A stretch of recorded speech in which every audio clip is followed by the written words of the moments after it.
This entitled parent shows he has no awareness or care for the other people around them. Just watch as he lets his kids go wild in a park, putting this couple and their dog in danger. Happy birthday, today's your birthday, and on with the revamped show.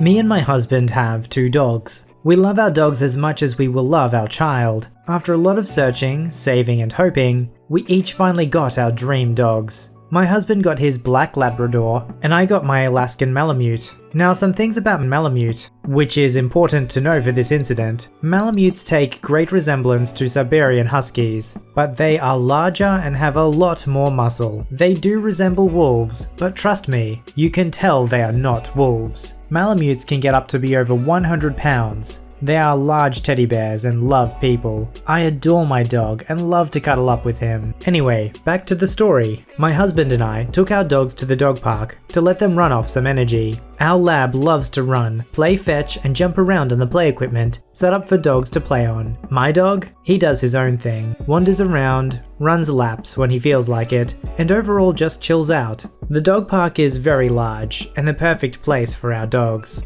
My husband was on the other side of the park with our lab, and I was on the opposite, following my fluffy boy around when I hear voices. "Wolfie! Look, it's a Wolfie!" Kid 1 and Kid 2. The kids, I'm guessing, were between 5 and 7 years old, both boys. My boy, noticing them, happily prances over and starts sniffing them through the gate. He loves people. "I wanna pet the wolf!" I walk over with a smile on, trying to be polite. The ED was a large beer belly, going bald, typical looking dad. If I had to guess, late 30s. "Be careful, wolves can bite!" I remember it being weird that 1, he seemed to say it in a worried voice, yet didn't pull his kids away, and 2, that this adult couldn't tell that this was a dog. Maybe he was just messing with his boys? Oh, he's not a wolf, he's a friendly doggy who loves attention. ED snapped at me. "No, I know a wolf when I see one. That's a wolf. Don't lie to me." My dog is still sniffing the kids through the gate, whining and wanting to be pet.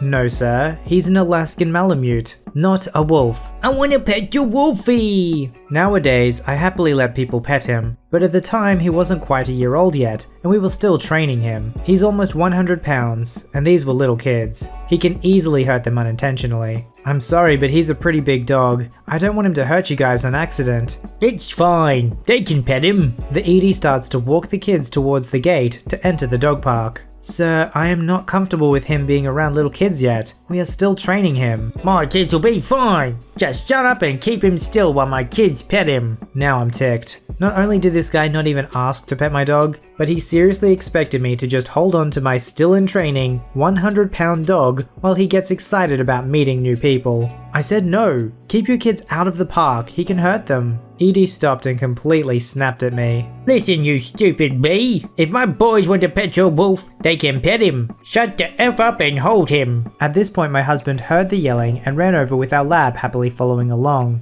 "Are you okay? What's wrong?" "This bee won't let my kids pet a wolf." My husband does not like confrontation in the slightest, but he is always quick to defend me. "Do not speak to my wife that way. He is a large dog and we are still training him. If she says no, it means no." The entire time my husband is yelling, the kids keep trying to call our dog over to them, but my husband grabbed our lab by his collar and I grabbed my Malamute, trying to keep him away from the gate. Me to my husband, "Forget this, we should just leave." Thankfully his truck was on the other side of the park. "No, my kids will pet the wolf." Husband looked at our fur babies. "Boys, wanna race?" Every time we say, "Wanna race?" they perk up and run alongside husband. Kinda as a game. We use it to get them to leave the park whenever we say, rather than drag them out when they don't want to leave. My husband ran ahead with them to the truck while I hurried behind. I am very out of shape. The ED was screaming and cursing while Kid 1 and Kid 2 cried. I felt really bad for them.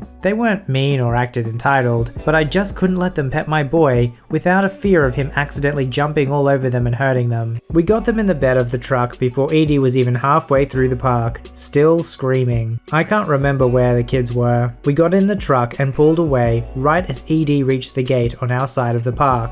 I flipped him off as we drove away. We never saw them at the park again, thank goodness. It's our favorite place to take them to play. My boy has been trained up a lot more now. Took a long time since Malamutes are stubborn as heck, and now I have no problem letting kids pet him, as long as I'm near him. Not the most exciting story. No cops called, never saw him again. Glad we never experienced that again at the park. Even the best behaved dogs that have even been trained for years can end up causing harm in situations like this. Especially considering how big the Malamute is, you just don't want to risk it, you know? A parent like that, you definitely know he's gonna sue you if something goes wrong. You know something's not right when he's like, careful kids, the wolf can bite you, but go on ahead and pet it. I think they were wise to just get as far away as possible as soon as they could. That's the general principle we should all apply when it comes to entitled parents.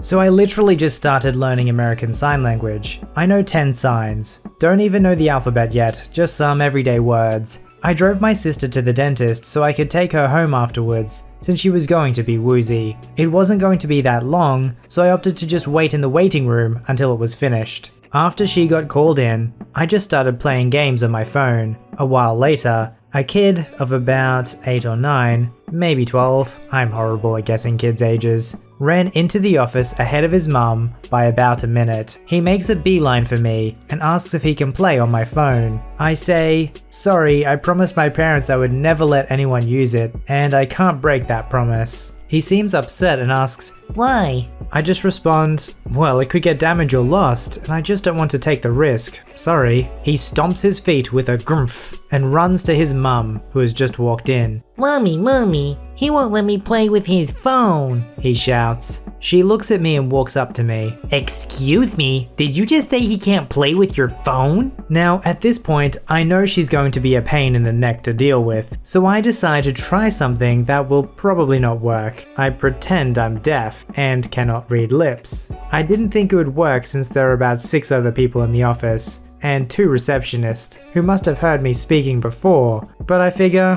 what the heck. I sign, I know a little sign language, while shaking my head. What? What do you mean no? And why aren't you talking? It's nice to meet you, I sign. What are you doing? Are you threatening me? She shrieks. I figure I should just give up and tell her to get lost, but one of the other people waiting comes up and takes her attention. Ma'am, he's deaf, he's using sign language, the wonderful man says. Oh boy, the kid speaks up. Nuh-uh, he was talking before. The man looks to the kid and says, watch, I'll prove it. At this point I think I'm in trouble. The man turns to me and speaks as well as signs. Are you deaf? I'm hoping he's playing along and helping me out. So I sign, yes. See? He says to the woman. You would think this would convince her to back off, but no. She just homes in on the fact that I denied her kid my phone. Well then ask him why the heck he doesn't let my kid use his phone. I turn to the guy as if asking him to interpret. He plays along and translates what she said. I sign back,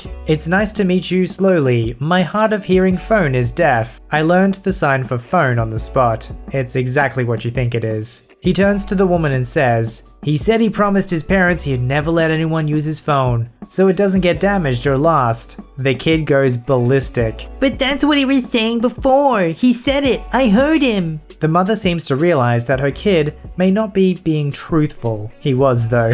And also realized she was bothering me for no good reason. Hush, Timmy. I'm sorry he bothered you. Please accept my apologies, the woman says to me. Again, I turn to the interpreter. She says she's sorry, he says and signs. I don't know how to sign no worries or it's fine or anything like that. The only sign I can think of is fingerspell, which he translates as it's no problem. She walks off to the counter with her kid and I sign thank you to the man. He responds by saying and signing no problem. I mimic his no problem sign just to make sure I get it right, and he nods and signs yes. As a Voicey veteran, you need to use every tool possible to defend yourselves against entitled parents, and it looks like we may have a new contender for a weapon in the war. Apparently it's sign language, or just pretending you're deaf and can't hear them. You know, I wonder if just good old-fashioned ignoring them is actually the way to go. We don't see many people using that, but I think that actually could be super effective. Alright boys, it looks like it's time to learn a bit of sign language, so if you ever encounter an entitled parent and you're all out of stock images, now you have a backup plan.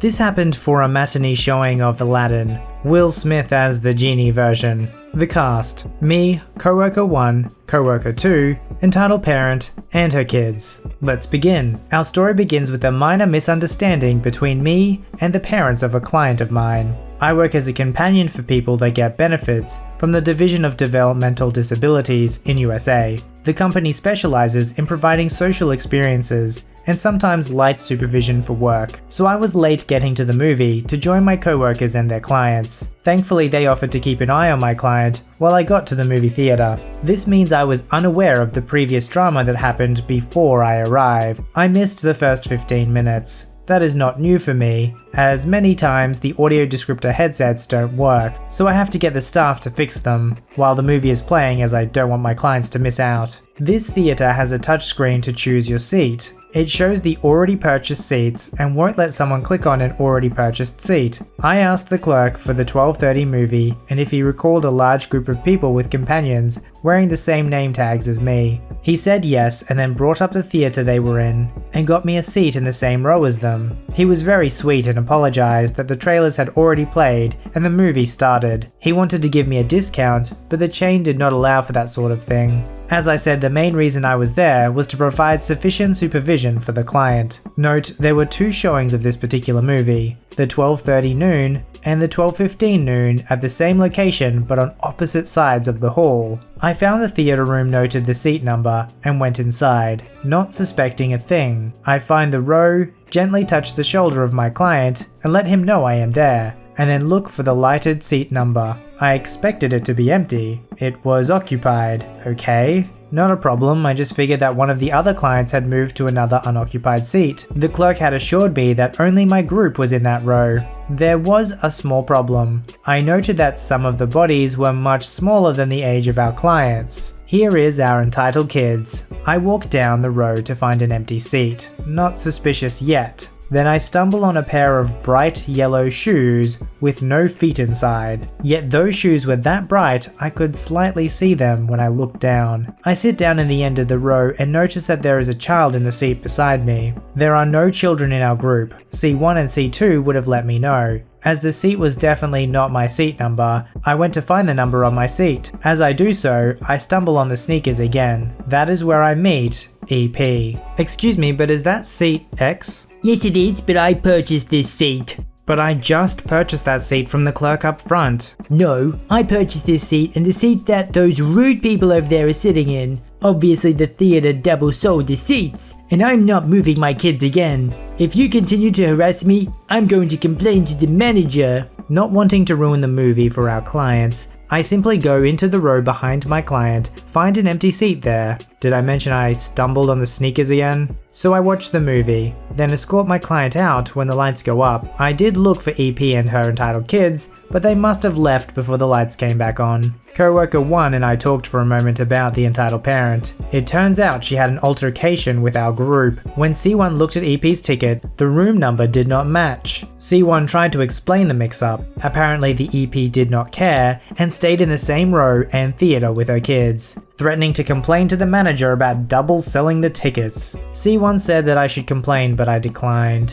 While I was saying goodbye to C2 and his client, C1 went to the front desk to let the clerk know about EP. Her reason was that if EP did ever decide to call and complain, then our side would be on record. So I also added my part of the story to the manager. Thankfully, EP did not ruin the movie for our clients. All they talked about was how much they liked the new version of Aladdin. Also how the cartoon movies compared to it. That is what is important to me. And that should be what's important to you as well. You can't let people like entitled parents ruin your day and bring you down. To handle that, so much of it is tied to expectations and perspective. If you just figure there's always going to be people like that, and you focus on the positive experiences you're having, you're going to handle it a lot better. There are always going to be entitled parents, and you can't control them. You can control how you react and how much you choose to enjoy your day. I love your videos. Okay, so this happened close to 17 years ago. My youngest son was about 6 months old. My fiance at the time, both of my boys' father, and I were fighting pretty bad. I decided I had had enough, took our sons and moved back in with my parents, who lived almost 5 hours away. I immediately started looking for work. It had to be fast food because the father wouldn't let me work, so I had no experience in any field. I'd been with him since I was 18 and was 23 at the time. I was talking to my parents about finding a place to move and that I could afford as a single working mum. That's when my mother dropped the bomb on me. My mother actually told me that I could not get a place of my own because I had to help her and my dad find a bigger house that had room for all of us. Insert, "You're kidding, right?" emoji here. I tried explaining that if I had my own place, they wouldn't need a bigger place. My mother was having none of this. For a solid week, she was complaining that there isn't enough room for all of us here. You need to give us your paycheck so we can get a bigger house. I finally got a job at McDonald's, and I remember being so aggravated at what my mother was doing to me. My first night on the job, I was waiting on customers and really just hating life because I was trying to figure out how I was going to get my own place and not live with my parents. For an understanding of how demanding, selfish, overbearing, greedy, and just evil my mother was, she used to buy me and my sister expensive birthday presents and then later try and get us to give them to her. I was at her house a few years back and saw a lot of my old books and knickknacks that she told me had gotten ruined years before. Anyways, about 2 hours into my first shift, I look out in the parking lot and see my kid's father holding a dozen roses. Turns out, his boss gave him $500, told him to pull his head out of his butt and go get me. As soon as I saw him, I swear I heard angels singing, and that heavenly light shone down on him like some kind of cosmic spotlight. Okay, he was standing under a street lamp, but still. He apologized, and I left McDonald's and went back to him because anything was better than living with my mother. Now I am, mostly, happily married to someone else. My boys are almost 17 and 18, and my mother disowned me. It's not as dramatic as other stories here, but I wanted to share because my mother is the most entitled person I have ever known. There's nothing more romantic to a woman than a man holding a dozen roses under a street lamp outside of a McDonald's. I don't know what it was about this story, but it was almost like a movie in my head. And I could just see this moment as a really melodramatic moment. The music's starting to build, it's all romantic, and then just as they're about to meet and it hits the climax, it's all like, ba-da-da-da-da. In terms of the mother, it was really sad to see that she was not only taking advantage of her daughter, but taking advantage of her daughter when she needed help the most. Submit your story to be read on the channel at voiceyherestories@gmail.com and join our Voicey veteran community at r/VoiceyHere. Don't forget to like, subscribe, and hit that bell to never miss an episode. Alright, Voicey veterans, I'll see you in the next one.